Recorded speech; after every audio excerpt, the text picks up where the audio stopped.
Now, greetings from the other side of the world. Yeah, I'm in India. So Yeah, you're in Colorado or? no, I'm just a couple hours north of Seattle, near Vancouver.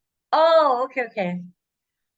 So I just wanted to thank you for being on 360 Art Drops with the Z, and you're sharing your sound design business with us. So yeah, how did you get Yeah. into going into having a sound design business? Tell us all. Well, it's kind of a circuitous and weird story.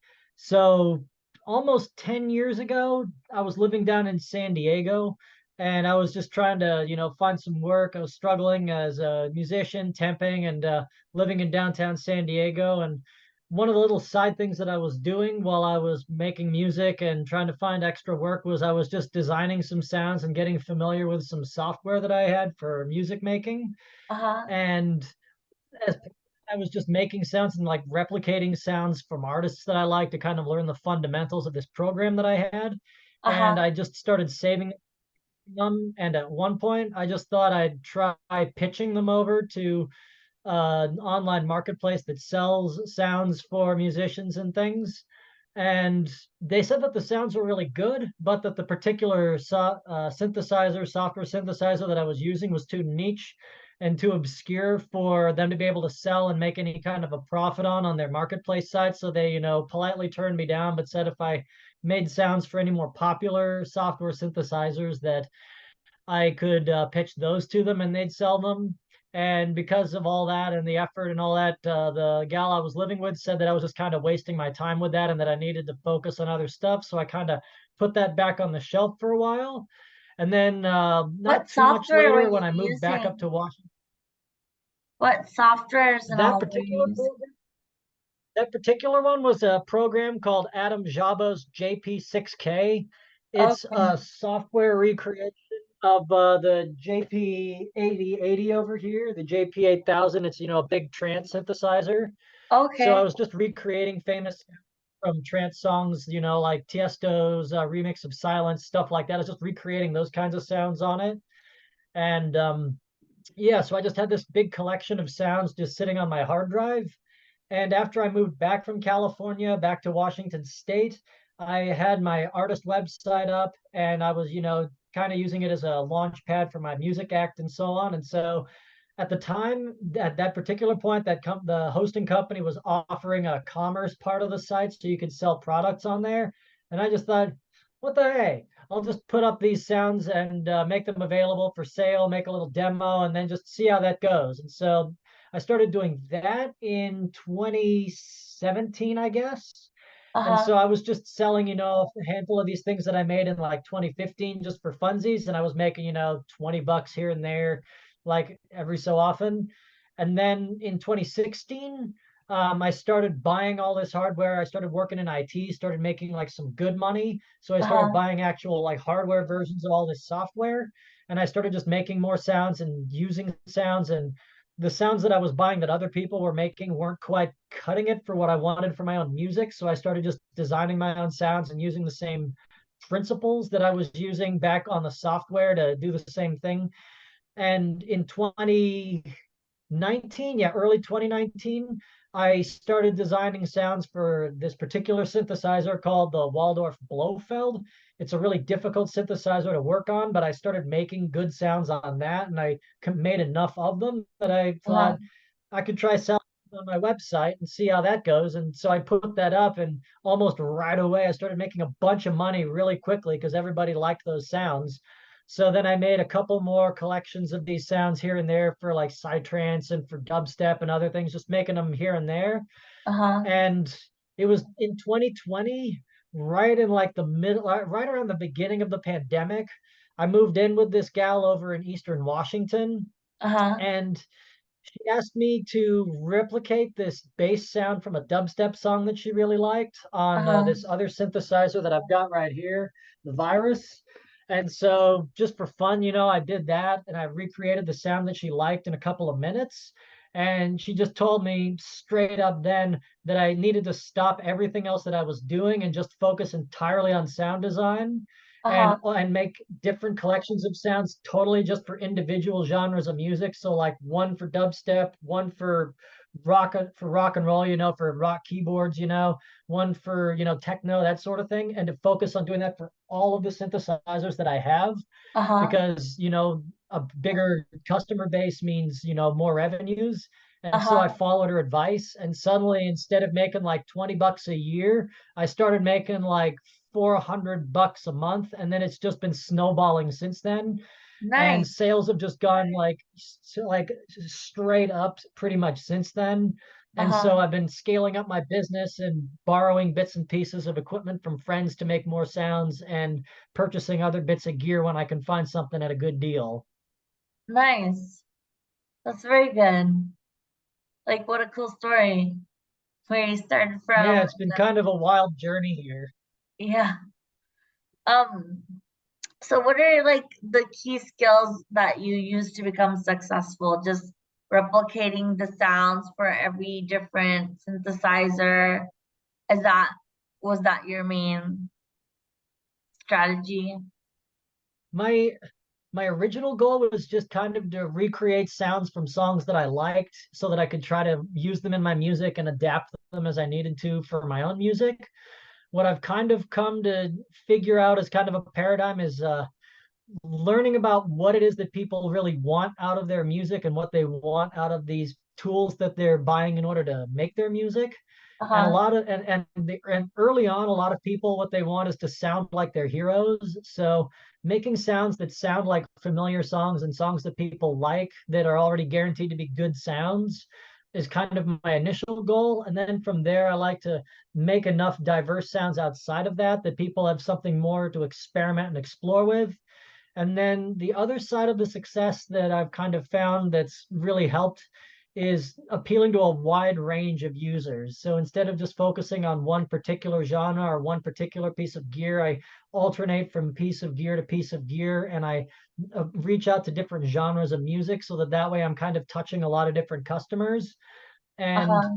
a special and one thing that I always make sure to do with all of my products is leave a few open kind of blank spots on the banks so that Uh-huh. people can modify the sounds that I've made so that then they can change it to make it personalized for their song and then save it so they don't lose it or overwrite what they paid for and give them space to make their own sounds from scratch and keep that available and on hand so that they can flip between existing sounds and their own things.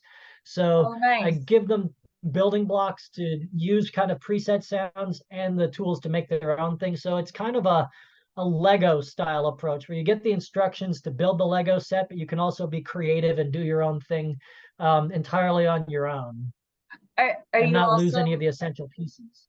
right?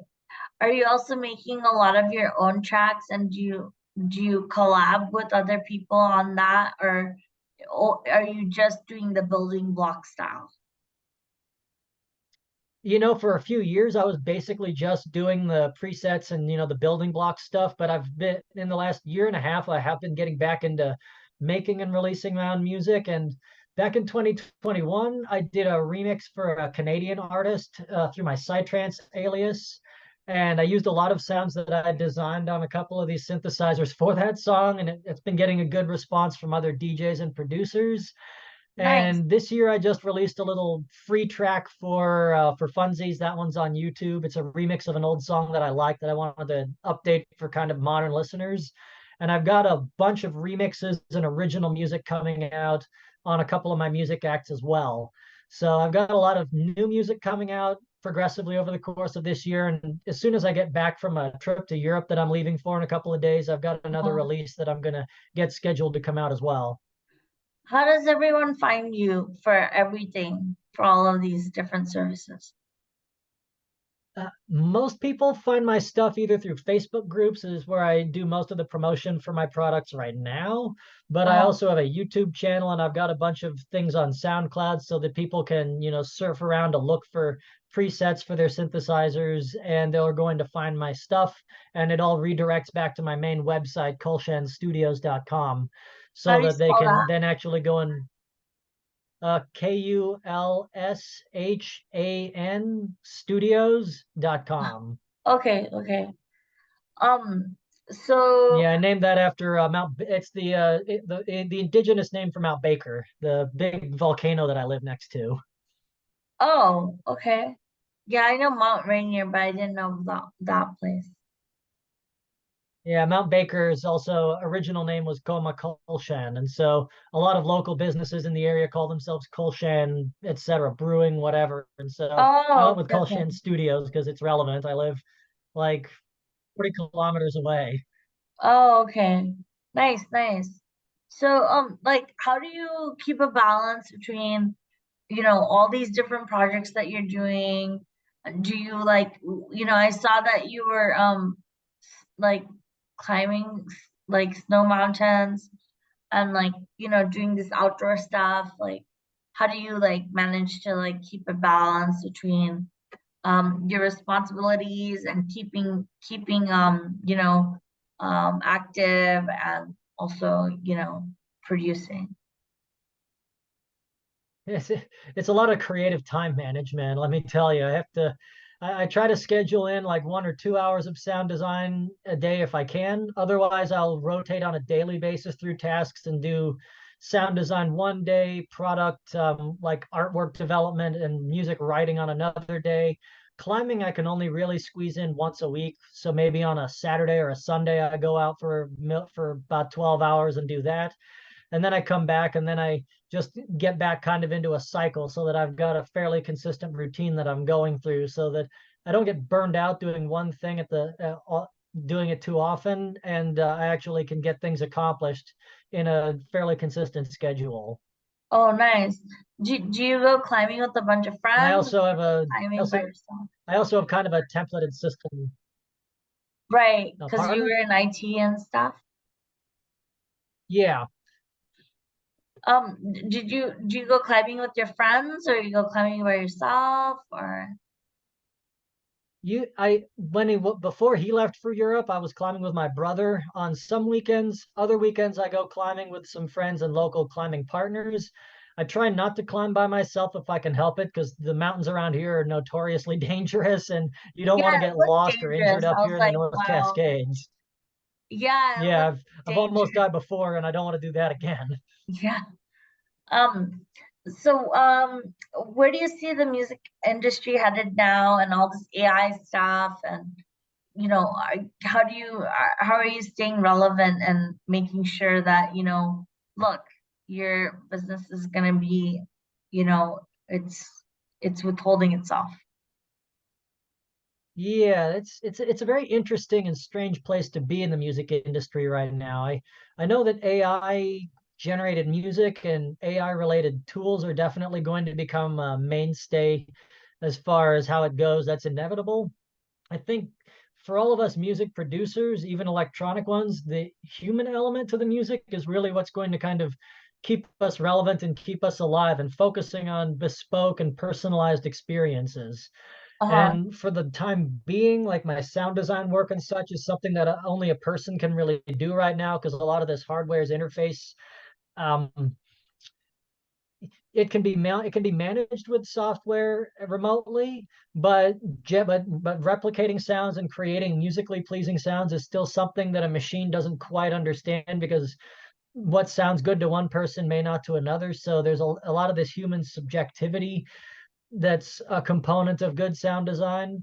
And with music, maintaining the human element and sort of the human focus is always going to be what sets people music apart from AI generated music. Because an artificial intelligence, it could write a decent generic background kind of vaguely house-like song for an advertisement, but it's never going to be Uh-huh. able to write a song that talks about loss or grief or love or any of these other things, because It a doesn't machine, understand it. Yeah. it can't experience it. And it's the sort of thing where it's a mix of different personal experiences that all come together that a machine's not going to have, because a machine was never born to a certain area. It never experienced a certain culture a certain way. So it's never going to have those unique experiences that each person has that informs their music and their art. So anything that resembles that from an AI is a long, long ways away. That's So we've really still good to got time hear. to save ourselves. That's really good to hear. I myself started this podcast because I realized, maybe people can pick up like, certain questions or something from the AI chat GPT and stuff like that. But no one can like, override what experiences I've had or the connection that I have with a person when I'm talking to them. Like no one can take that away. Even if there's like chatbots or something like that. Um, Yeah, sorry, what? the chatbots never had to suffer through working customer service during a holiday or having to make cheeseburgers on the 4th of July during a lunch rush. It doesn't understand that particular kind of suffering. Yeah, and I myself am an artist. I've been doing it for over 20 years now, and I was actually science major, and then I went into banking, and then ended up being an artist. While I was doing these payroll jobs and stuff like that. And just whatever experiences I've had when I share it with another person and let them know like, oh, I've been doing this art, it just my art, obviously when you see AI art, it's different, it's not replicable, I feel. So do you also DJ or do you just music produce? Or are you just I music do producer? I do DJ. I haven't DJed as much as I used to, but I did actually play a gig a couple of weekends ago down in Seattle. There was a little renegade party going on under a bridge in South Seattle, so I Oh, went I and love played on that place. yeah, the First Avenue parties. This new crew that wanted to do a side stage like brought a whole scaffolding and a big light rig and projectors and things. And so while I was playing this melodic techno and some of my progressive trance, there was all these visuals going on, and it was right under the bridge. And that was a really good time. I'm looking forward to that, to doing another one of those. I think I might be going back to play again in September. I have to kind of see how things are shaking out when I get back from my trip. I love that spot. If I come back in like a year or two, definitely maybe I can meet you in person or something. Yeah, that'd be Um great. and like so what events are you gonna play? Are you gonna play in Europe? Any events or I don't have anything on the schedule. I thought about trying to find some bookings in Batumi or at the Tbilisi when I'm over there over the next month, but I decided I don't want to try to struggle to find a gig right now. I just want to enjoy the trip and just climb and adventure and see my friends that I haven't seen in over a decade. But in the future, I definitely want to look into getting gigs in Europe. I plan on moving to Europe in the next year or so, oh wow. and yeah, I'm going to be and so I do want to establish that footprint, but first I want to get a lot of new music out so that folks can hear what I've got to offer as a musician, and Right. then find places that are interested in booking those sounds. So when did you start climbing? Uh, well, my parents were taking my brother and I on hikes on some of the local mountains in the Skagit County Whatcom area back in when we were 10 years old, so it was like over 20 years ago. Oh But wow. yeah, but the first like real mountain that I climbed, like with glaciers, all of that, that was Ruth Mountain, and that was in September 2014. And I did that without any proper equipment or anything, and I was crawling up a glacier in blazing hot sun, and I got completely sunburned into a lobster, and that was Oh, pretty exciting. And yeah, and then I started doing it properly and more regularly in 2016 after I came back from California and had a chance to get back into doing some more climbing. And I've just been climbing more and more since. wow. I mean, it looked like pretty hardcore, like the pictures. The North Cascades is definitely a good place to train before going somewhere bigger. I haven't been to the Himalaya yet, and I'm going to be climbing in the Caucasus starting this weekend, as long as the airline doesn't lose my baggage. Oh So no. going to be stepping up the game and going for some bigger peaks. When I went to Seattle, some of the TSA took my phone, and then we told them that we were gonna put on the alarm, and then all of a sudden they found my phone. You know, TSA or in Seattle? Yeah, That's kind of yeah, weird. no, yeah. Flying's definitely gotten more interesting lately, and I'm going to be landing in Istanbul first, and then transferring in Istanbul to get to Batumi. So I'm going to see how that shakes out. When when you come back, when are you coming back? Near the end of September. And then what are you booked for any events in Seattle when you come back? Not confirmed, but the organizer of the bridge party that I played at the other week, they said that they want me to come back and play, and it sounds like they'd be interested in me playing at one of their September parties after I get back. And then I'm actually going to take the train to Washington, D.C. in early October for a wedding. So I'm going to do like a big cross-country train travel adventure. So that'll be a week and a half or so that I'll be a kind of out of commission there as well. But I'm going to try to get into more gigs this fall and winter when the weather isn't so great and I So have a over reason to there stay when, in. oh, sorry, what did you say?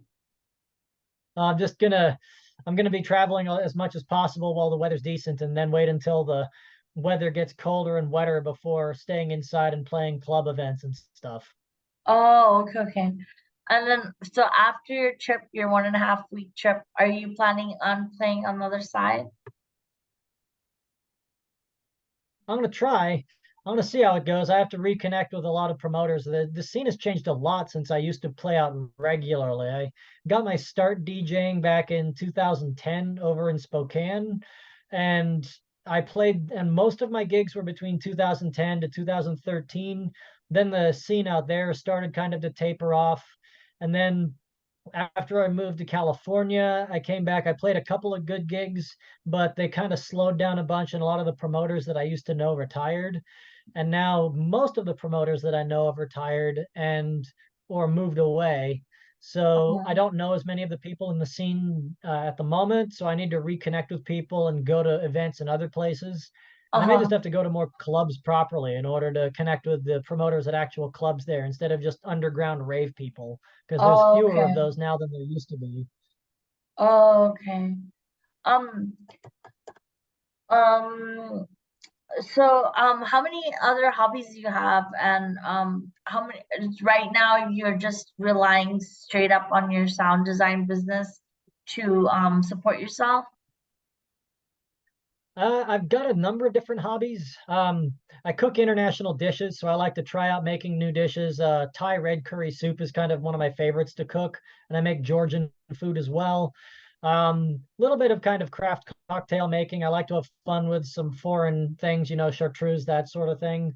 Uh-huh. Drawing, photography, video production, hiking, camping, that sort of thing. International travel. And let's see, what else do I do? Reading. I'm reading the national poem of the Republic of Georgia, "The Knight in the Panther's Skin." Kind of a long and slow read because even though it's translated to English, it's like Beowulf style like language, so it's very kind of arcane language, and it's a culture that I have a little bit of a difficult time following because it's totally different from Pacific Northwest modern culture. So Uh-huh. I'm trying to wrap my brain around that, and it's kind of a challenge. And as for work, I actually have three other jobs besides the sound design. I work for a radio station over here in the Skagit Valley, and I Uh-huh. just was doing sound at a public event that they were doing music for. So I Uh-huh. do that, and I'm a broadcast technician aside. I do some freelance IT work around the county for residential people and sometimes small businesses. And I work for a Canadian career consulting firm doing resume writing and LinkedIn audits and some other things. Wow, that's very impressive. I've got my fingers in a lot of different soups, so to speak. It's I kind of the think only way that's to like the make a way living. right now, like to do things in this era. Yeah, it's kind of the way to go, but you never get bored doing all this. No. So like of all these things, what are your favorite memories, or what are the things that have brought not just you but everyone around you that solace and comfort, that happy moment? Um, yeah. What are the particular memories that you have? Well, getting feedback from some of my customers for the sound design has been really nice because sometimes people will say that it helped them get through a creative block. A lot of my customers say that it made them realize that some synthesizer they bought on an impulse is actually really useful, and they've written some good music with it. Some music that some of my customers I actually have played music by and have heard music by before, used it in my DJ sets a long time before I did any of this. And I've heard some of their music on Spotify more recently, and I've heard some of my sounds in there. And so that's kind of cool. Uh-huh. And it's also really nice when I go out to play some of the music that I've written, using sounds that I've designed, that sort of thing. And I Right. go out and play that and those are the songs that gets the crowd the most excited and interested when I'm performing a DJ set. I saw that the other week when I was DJing at the Bridge Party and I was playing a remix of my new Cascade Highway track. Oh, And nice. the crowd just got really blissed out to it. And I got real feedback on the song there, and that was really nice. So it's Super. nice to see people made happy by the things that I'm making. So I don't know if this is a dumb question or not. Hopefully it's not. Do you have your own record label? I do. I just released an ambient version of one of my trance tunes back in early June. It's a Georgian influenced down tempo ambient kind of tune. It was originally called Matisse Suli, which means mountain spirit in Georgian. But I pulled down the whole release with all the versions, and I'm re-releasing it like one version at a time with the English name Mountain Spirit, just so that it's easier to search for among Western and English speakers. Right. And yeah, so I just released the down tempo version of that a couple of months ago, and I've been poking away and working on the progressive trance version of that, but I haven't finished that yet. I kind of ran out of time here before going off to Georgia, Uh-huh. but I've got other versions of that that I'm working on as well. And that's actually part of the reason that I'm going to Georgia right now, is so I can film lots of music video footage and Oh, use sweet. that and use that in the future videos for those releases as they come out. Do you also have a merch line that's on is it KULSHN or GULSHN? Kulshan with a H, and the With the Kulshan K? Studios is just my pure business. My music acts, Don Chaser and Amiranu, those are on KulshanMusic.com. With the K, And at right? the moment, I don't have any merch available. Um, I will have merch available in the future. I'm kind of rebuilding the website and deciding what direction to take some of my acts and other things. Okay, But I okay. do have some free music available for download on those places.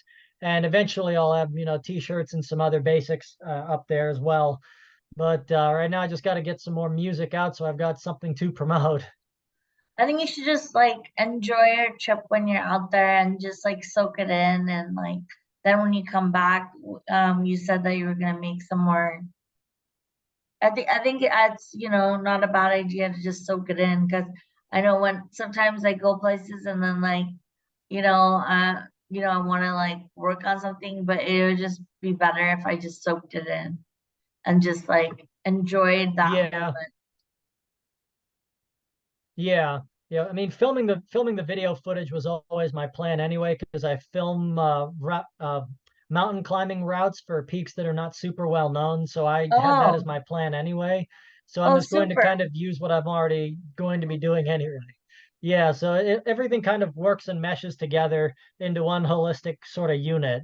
So I'm going to Yeah. be doing that. And I mean, I used to work in the Republic of Georgia back in 2012. I was an English teacher, so I've Oh, seen a lot of the country, but there's certain valleys and mountain areas that I never got to visit. So that's one of my other main objectives for this trip, along with visiting my old friends there.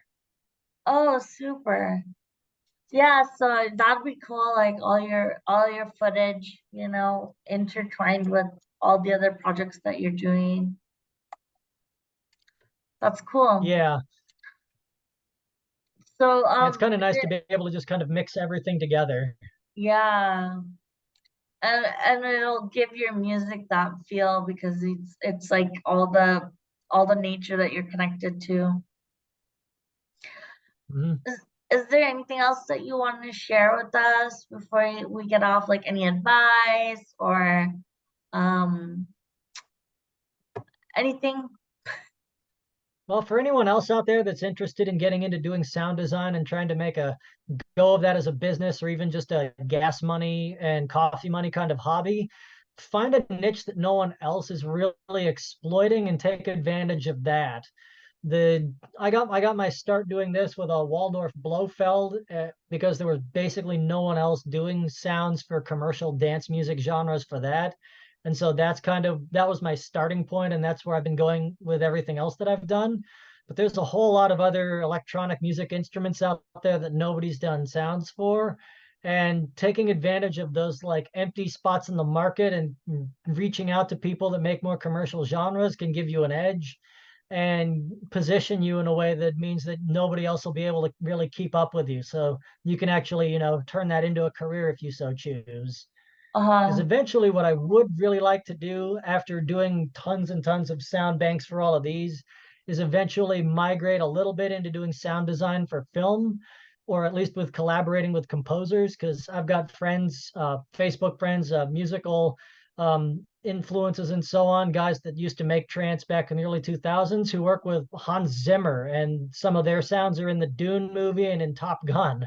So oh guys wow. that I know and have been listening to music of for years, they started making music like I do, doing sound design like I do, and now they are doing stuff for Hollywood. So I'd kind of like to work my way in that direction eventually as well. But right now I've got a good thing going, and so I'm just going to pursue that as far as I can take it before shifting gears again. Wow. That's so neat. Was a little nervous with this interview because I don't personally have sound design experience, but I wanted to see if I could, um do an all right job of interviewing you. I was a little nervous. I'll admit it's a really niche industry. It's a really kind of niche sort of career thing. So it's a challenge explaining what I do to people that I live with. Even like it's it's hard explaining to people that I make bleeps and bloops for a living and people pay me for it. But I'm really happy that I gave it a go and I got to know you and Yes, um it was you a lot of fun. yeah, I just I was so nervous. I was like, am I gonna ask the right questions? And it turned out all right. I hope that you enjoyed the interview and I hope to have you on again. I'm actually trying to like invest in an MPK 249. It's like a Kai instrument that has like a drum kit on it and a um Nice. synth. I thought I'll just mess around, just with one thing. I'm not Yeah. doing it for any kind of financial aspect. I just I do these podcasts and I'm going gymming a lot. And about 5 years ago, I was affected by a domestic violence incident. So since then, been taking things really slow. And I thought, what a great idea! Like I could maybe try to make some music just for myself. I don't really know how good it's gonna come out, but maybe if I have a question, I might call you. Yeah. Yeah. I'll be around. Akai makes good stuff. You'll have a lot of fun with that. Okay. Thanks. Yeah, so thanks for everything and I hope you have such a great trip to Istanbul. Is that where you're going? uh, uh, Georgia. So Istanbul's my stopover. I'm going to be going to Batumi and then up into deeper into the Republic of Georgia. Yeah, so Georgia and then Istanbul and then coming home or Uh, well, Istanbul's just my layover points for a couple of hours. The last oh time I need to visit Turkey properly at some point. I've only been to Istanbul in transit and or when I was lost and broke and almost ended up like dying. So I kind of want to visit Turkey when I have money and time to see it properly and not oh be in total chaos. I understand. So That's a whole other story in itself. yeah, we'll have to have you on again for that story. I'm like on 4 minutes for a Zoom call. Usually they give me 40 minutes free. So I'm just doing whatever I can within the limits of the you know, whatever I have around me. But I want to thank you again so much, Dave Anderson, for coming on 360 Art Drops. And you want to throw out your link again, or? Yeah. Yeah, thanks for having me on, Sophie. And all the rest of you can catch me at kulshanstudios.com for sound design, sound sets, MIDI packs, and tutorials. And you can catch my actual music on Spotify as Dawn Chaser or as Amiranu. Those are my trance and psytrance acts, respectively. And I've got some new music that'll be coming out across both of them over the next several months. I just can't give any firm dates on when because it's in the other record labels' hands now. Oh, okay, okay. Thank you so much again, and we loved having you on here, and hope to have you on here in a few months again, and talk about all the developments in your life. Definitely looking forward to it. Much love. All right, have a great day, Sophie. Thanks for having me on. Yeah, bye. Bye.